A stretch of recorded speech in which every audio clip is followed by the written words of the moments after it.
magnificent Midwest, it's the Suzanne Venker Show, where men and women are equal in value but wildly different by nature. Join us here every week as we challenge the culture's hugely flawed narratives about men, women, sex, and love. From coast to coast and from around the world, thank you for joining us. Hello, everyone. Welcome to the year 2022. Doesn't that sound so futuristic? I don't know. It does to me. Very strange sounding. I hope you all had a great Christmas and that you are feeling stronger and more hopeful than ever about the future, which, let's be honest, is super hard to do these days. I don't know about you guys, but I listen to a lot less news than I used to.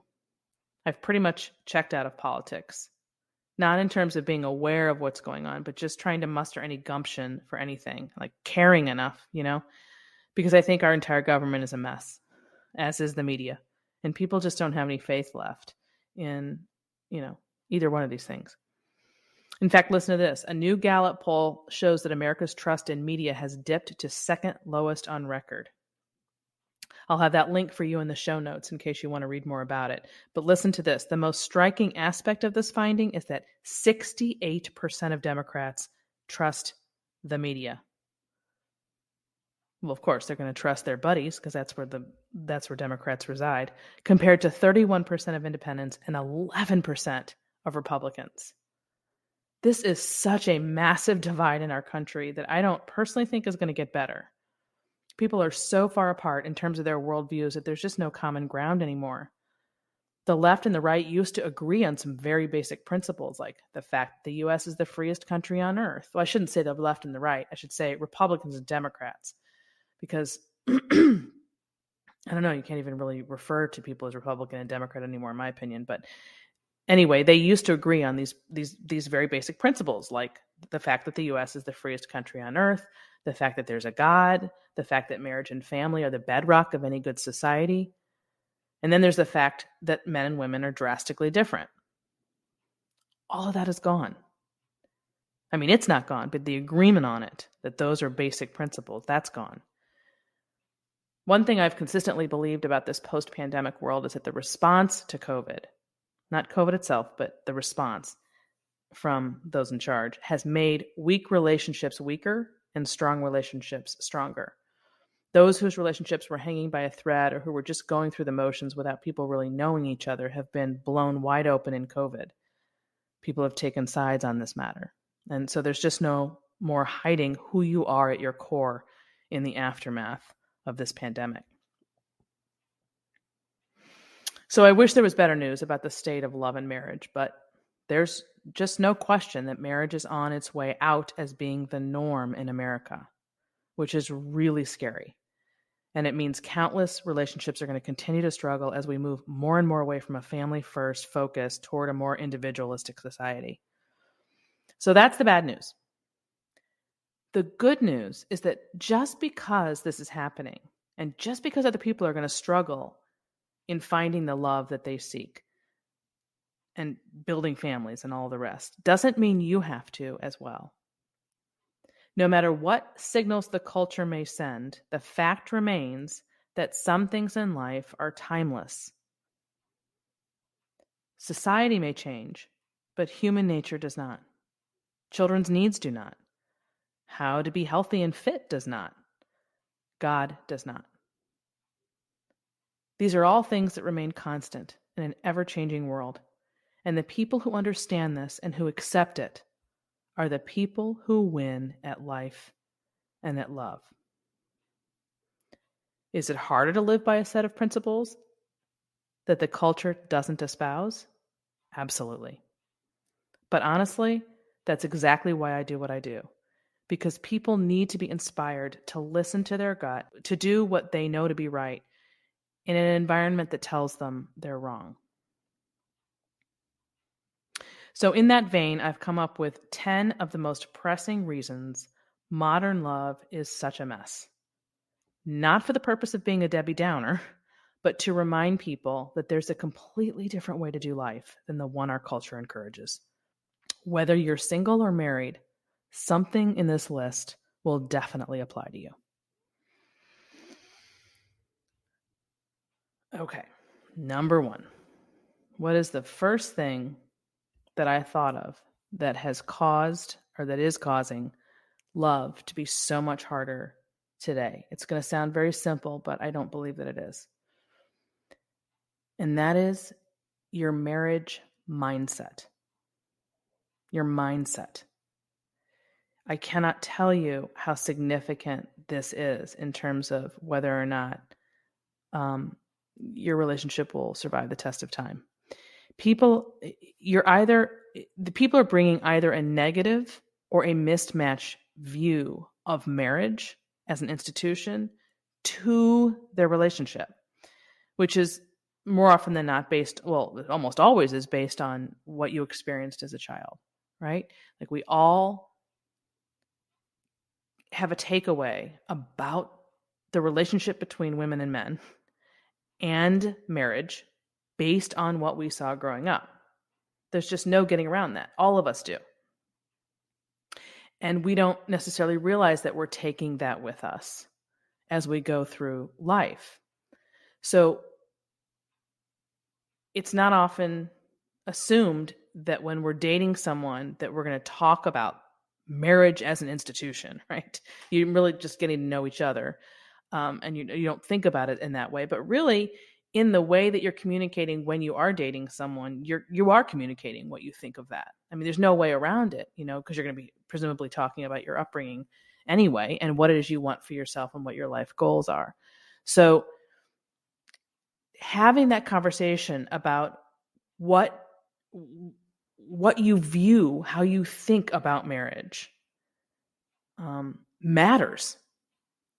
It matters because if one person doesn't have it at the forefront of their life goals, if getting married and staying married isn't number one, then chances are they're not going to put in the effort that is needed to be successful in that domain.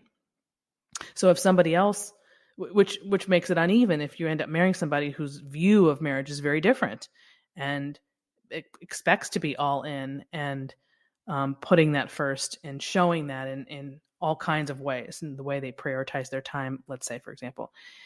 And it's not just the priority of it, but also your belief in it.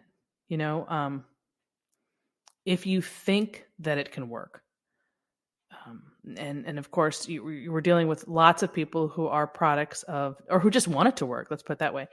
We're dealing with people who are products of divorce, but they want to do things opposite of the way their parents did, and they want to get it right. So that can propel them toward making choices that allow the marriage to do its thing, to do what it needs to do. And if you're married to someone, like I said, who doesn't have that same approach to it, you're going to struggle. So even though it seems simple, what your view of marriage is matters. And generally speaking, it's based on what you saw growing up. If you thought somebody got a raw deal, instead of seeing what happened with your parents' marriage for what it is, you make these erroneous conclusions about marriage itself. And that's where people get into trouble. So rather than saying, okay, that was their story, this is mine, and there's nothing wrong with marriage as an institution, it's just something wrong with the way my parents went about it. So I'm going to do it this way. That's very different from taking away a different conclusion, like marriage is unfair to women, or marriage is, inherently, how the culture thinks of it as patriarchal institution designed to hold women down. Well, that you're not going to get anywhere with somebody like that, obviously. So your marriage mindset is one of the 10 things that make modern love today and modern marriage such a mess. Either not making sure that yours matches your partner's, and or bringing a negative rather than a positive view of marriage itself. Number 2, prioritizing money and career over love.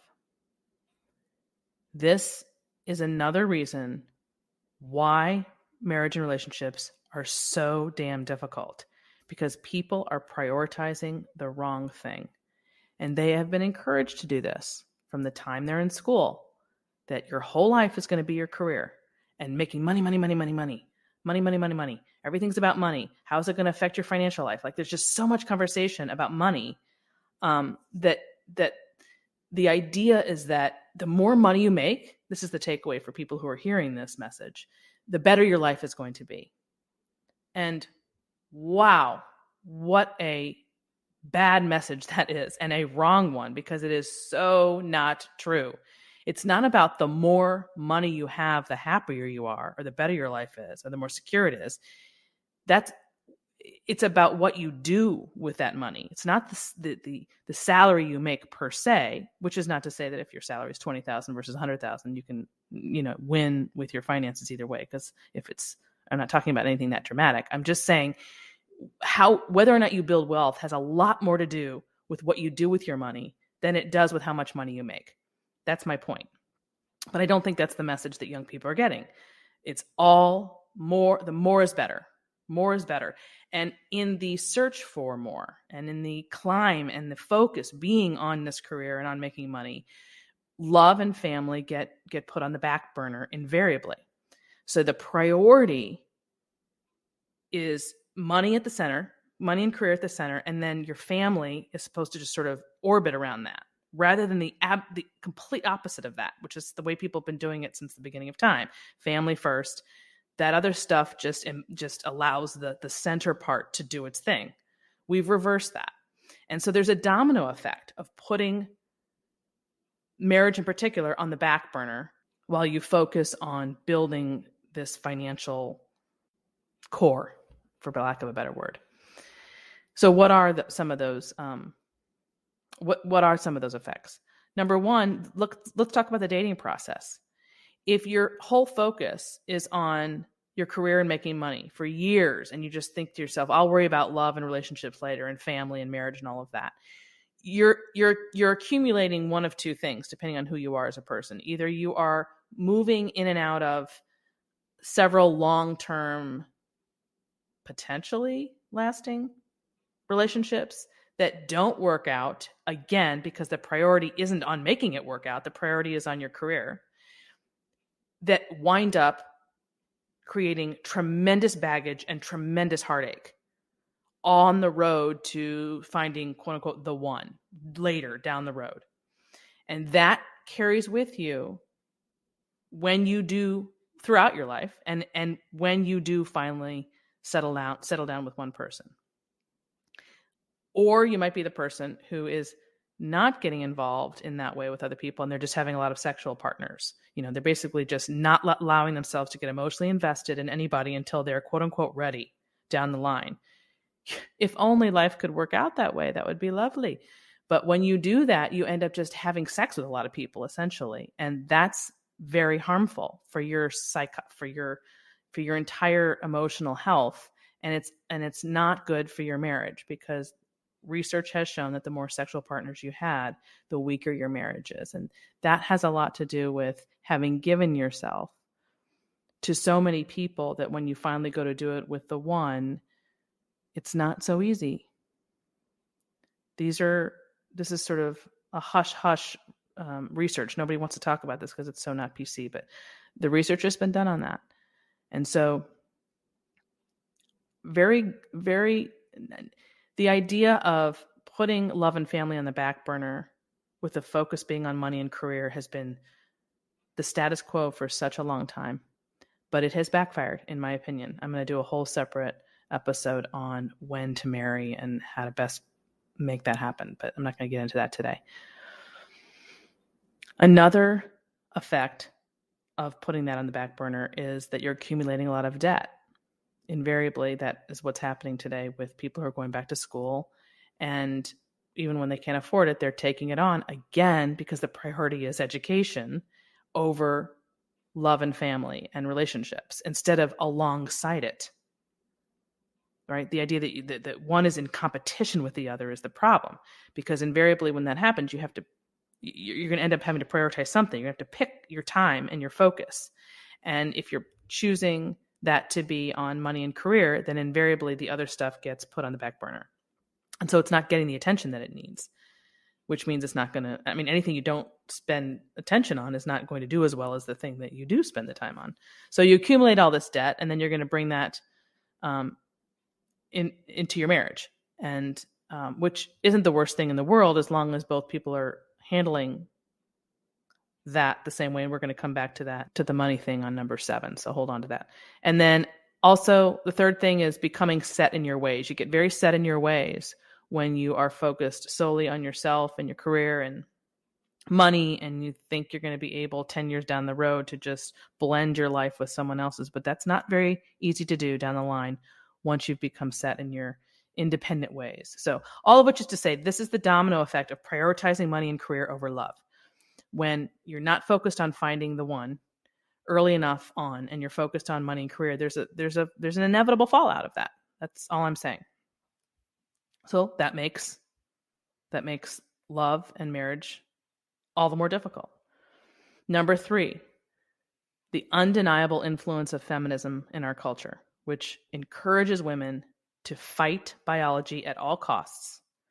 And the parents who go along with this so that they don't seem out of touch. You know, the whole idea has been, yes, women have been held back for eons, and so they need to do everything they can to catch up with men. This whole mentality that is so wrong from the get-go is encouraging women to, again, focus exclusively on career. And so the idea that they have control over their bodies is kind of part and parcel of this message. Hey, worry about that later. Go focus on your career. This is going to be the whole, the be all end all of your life. It's going to bring you happiness. You need to make money, money, money.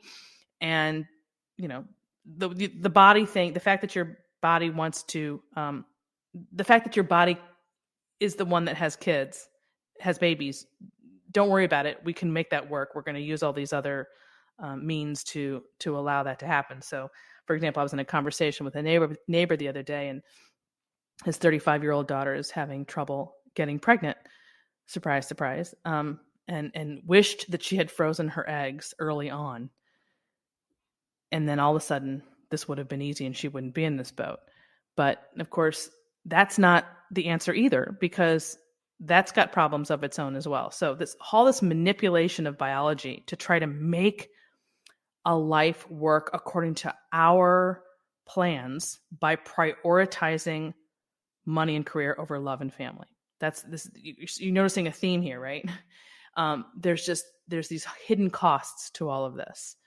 And that's because when you don't work with the biology you've been given and you try to mess with it, you're going to struggle. You're going to, not more than struggle. Sometimes you're just not going to get at all what you wanted down the line because you weren't thinking long term and working with the biology that you've been given.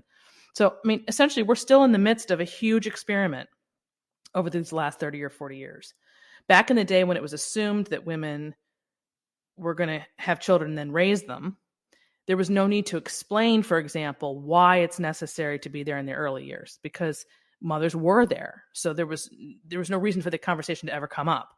It's only been since they are no longer there that people are in the boat of having to explain why it's so crucial to be there, and to work with your body, and why it's easier that way. It's like it was just automatic back in the day, and now it requires an explanation as to why it's better to go with what works, and people aren't having that conversation, again, because they don't want to seem out of touch.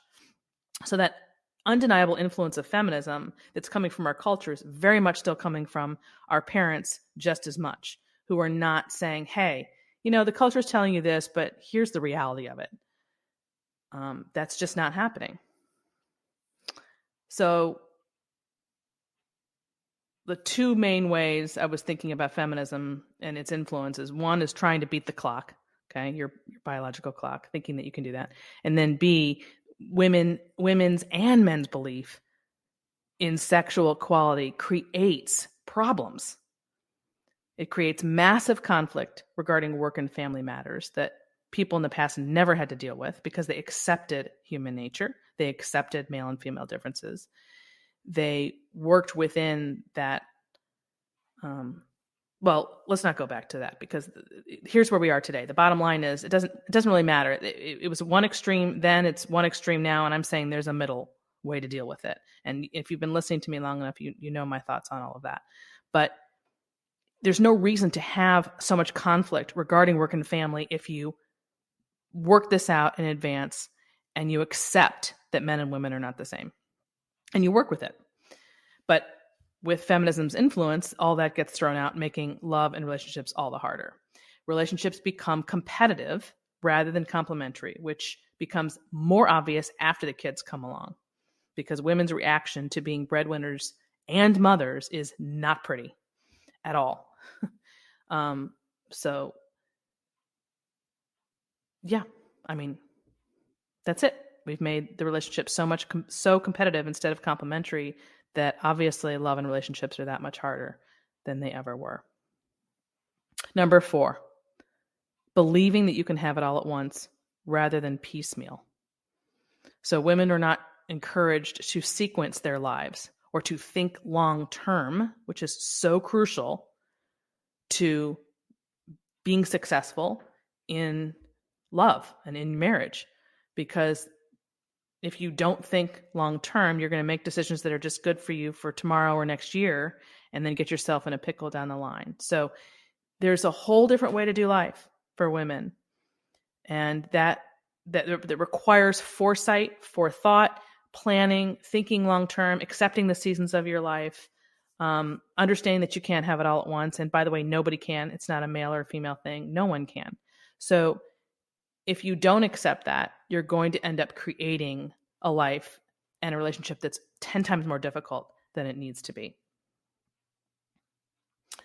Number 5, not living near family. So this is a really big deal for people that gets very little play. I mean, I never hear about it. But because we're such a transient society, and women in particular now go away, far away from their home to go to school, where you go to school almost always will direct your future from that point. Because once you make that decision, then the other decision about where you're going to work tends to also be away from home. And all of this is fine and dandy until 10 years have passed and you're at home with a small baby and you're married, let's say, and you're far away from your family of origin and you have absolutely no help. And you are despondent and you're not liking motherhood because you don't have family around to help. So nobody takes people through that whole process of understanding that every decision you make builds upon another. So I'm not saying that you should never go away to school. I mean, my own kids have, well, one of them, one's closer than the other, have done it, but I did it. But I can tell you it led me in that direction. So I know this from experience, and it took a lot to get myself back to my home in order to create that life that I wanted. And I'm not suggesting everybody wants that. Maybe you don't care whether or not, maybe you don't even want to live near your family of origin. That's fine. But all I'm saying is that there are many people who get themselves in this boat that make love, marriage, family, all that so much more difficult, even finding someone more difficult, because they're out in the world for financial/career reasons, not giving any thought to how it's going to affect their personal lives, their love lives, their ability to get married and have a family and be happy and all of that until it's too late. And so again, another running theme is thinking long term and getting yourself back to where you ultimately want to be. And rather than just not having that conversation at all and assuming that it's not going to be an issue. And not living near one's family makes love or marriage and family hard in a way that it wasn't in the past. So all of these things, remember, we're talking about things that are making this so much harder today, such a mess that people are struggling, and people aren't talking about how it is that we got here and what we can do differently so that you don't end up in that boat. Number 6, this one's going to be really obvious: the decline in religion. I think most of you know that religion has taken just a massive nosedive in this country. It's kind of shocking, actually. It's really dramatic.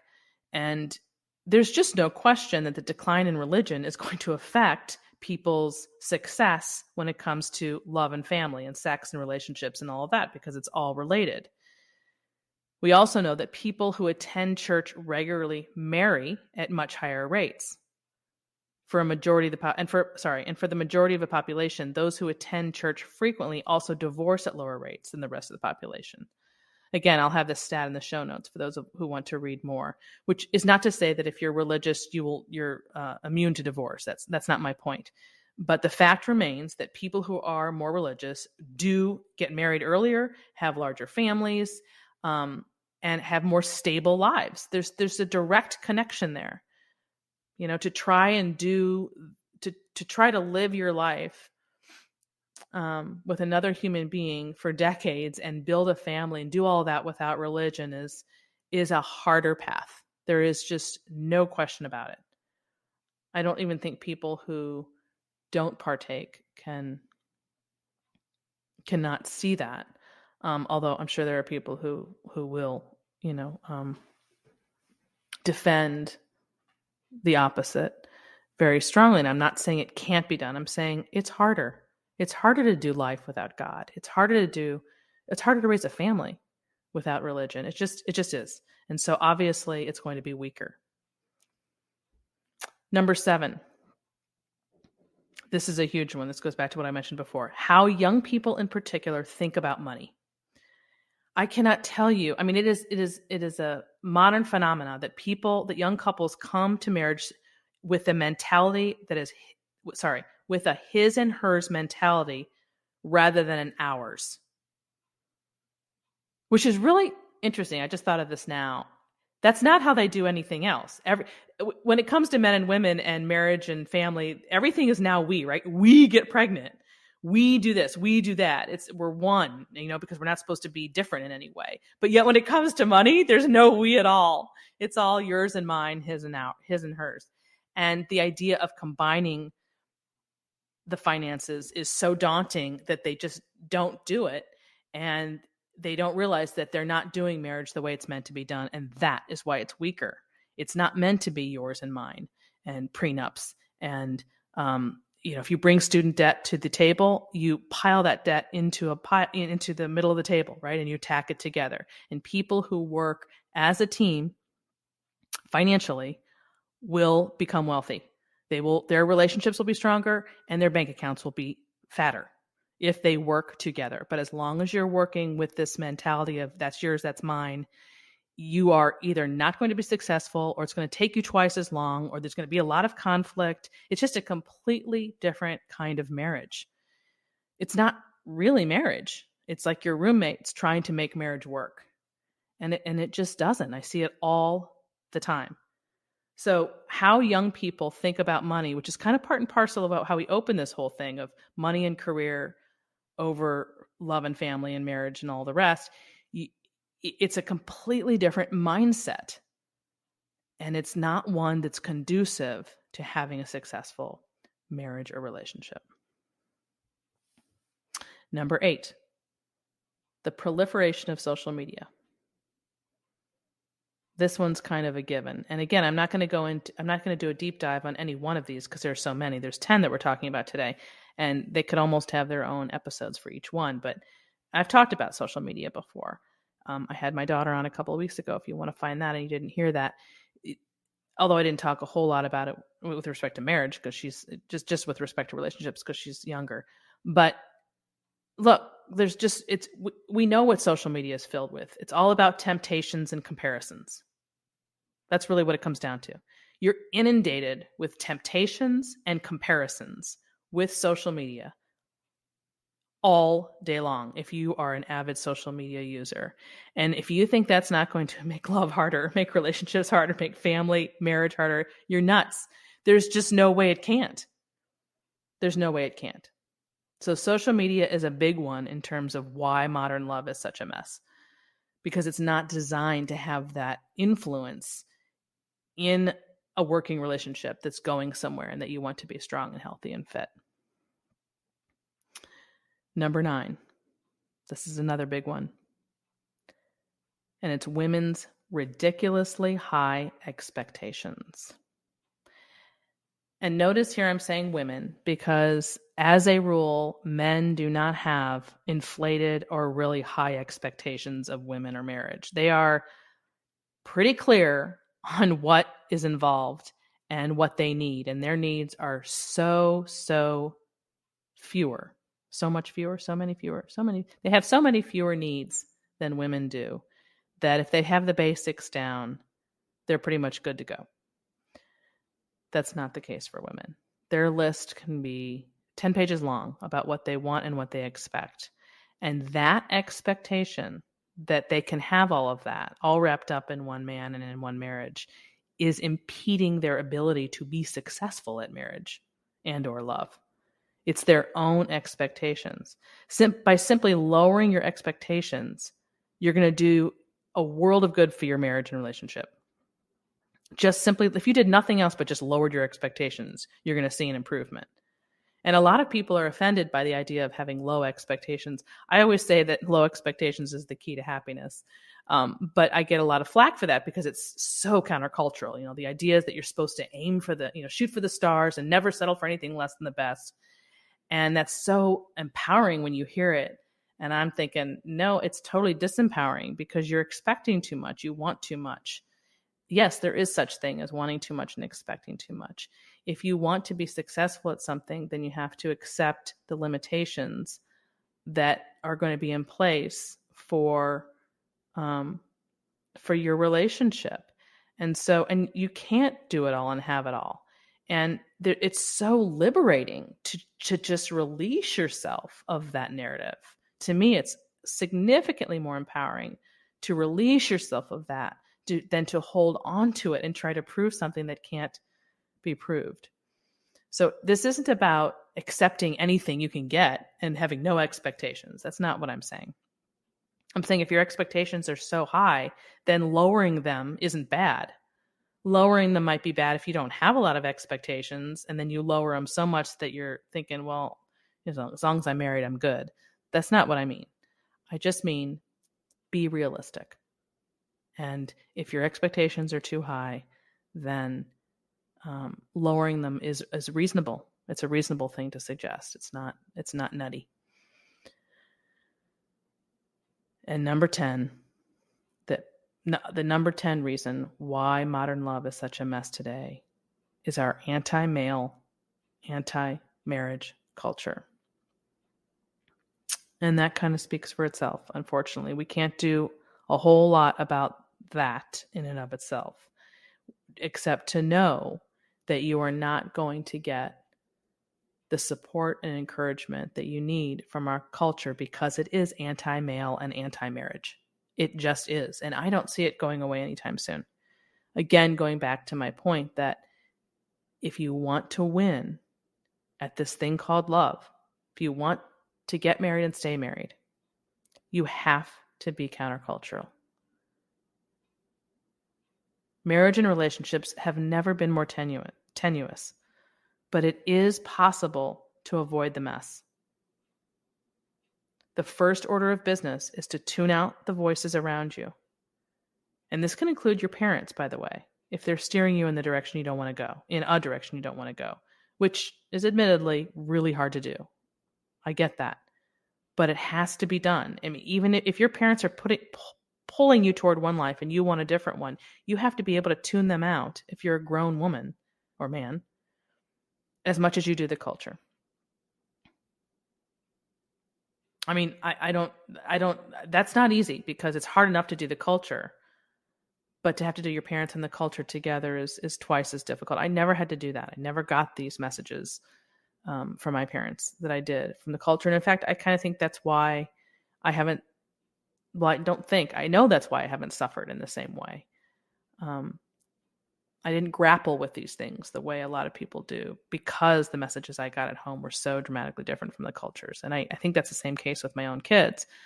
And so I'm not trying to understate how hard it is to go against your own parents if they're sending you opposite message, or if they're sending you the same messages that the culture is. It's not easy, but the end of the day, it still has to be done in order for you to become successful. I mean, going against the grain is hard. Look at weight loss, right? It's never in the history of time been harder to lose weight or to stay fit than it is today. I mean, we have a booming business in helping people lose weight. The temptations that surround us, the lifestyles we live, and the wide availability of convenience foods or fast food means that those who are serious about getting healthy or being healthy have to go out of their way to make it happen in a way that people didn't have to do a long time ago.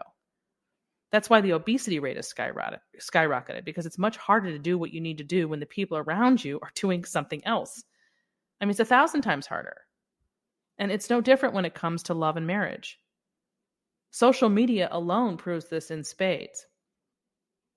These things were a non-issue for our parents and every other generation before them. Social media, porn use, work-family conflict, the demise of religion, all of these are modern phenomena.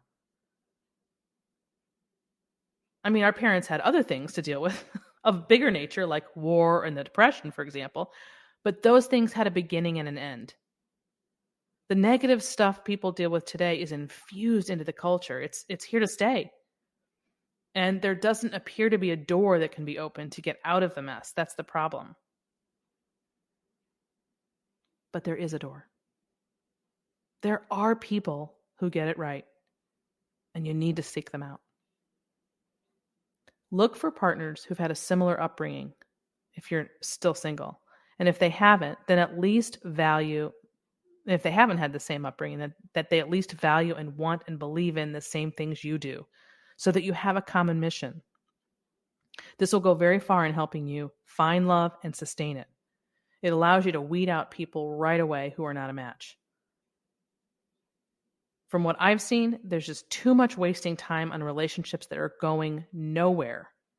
Again, why? Because people's priorities are so off kilter. You're so focused. People have been so groomed to be focused on money and career that, I mean, what are you going to do in the meantime while you're doing that? You know, obviously you're a human being, so you're going to get involved in a relationship, but you end up spending time with people that you otherwise wouldn't if you knew that it was time to get married, right? And that's why when you're 30 years old, everything looks different when you're a woman. So I'm going to recap really quickly 10 reasons modern love is such a mess. So from the get-go, I'm saying forget all that. You should be able to know in the first few dates whether or not a relationship is going to last. And do not waste time on relationships that are going nowhere. I've seen so much of this lately that has compelled me to create a course this year so that people can do just that. Determine right away whether or not a relationship is worth pursuing, if your ultimate goal is a relationship that lasts, which I'm still going to assume that for most people it is. So I'll be talking quite a bit about that in the coming months.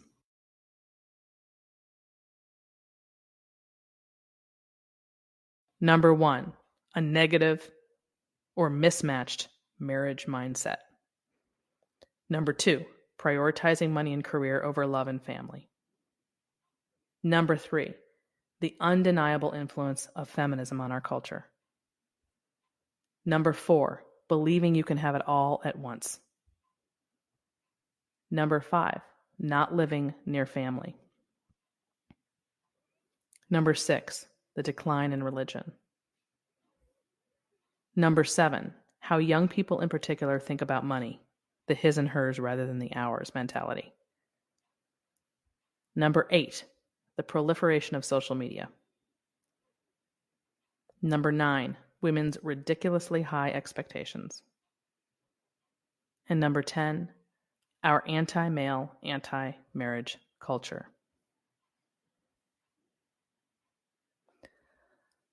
Those are the ones that to me, I've seen the most of, and that are undeniably making this whole thing, this whole marriage and family and relationship and dating, all of it, sex, all of it, 1,000 times more difficult. I might have missed some, but those are the ones I came up with. So I hope that helps. And that ends this hour of the Suzanne Venker Show. As always, please share this episode with at least one friend you think would enjoy it, and don't forget to leave us a review on whatever platform you're now using. Finally, the best way to reach me is Suzanne@thesuzannevenkershow.com. Thanks for listening, everyone. Have a great week.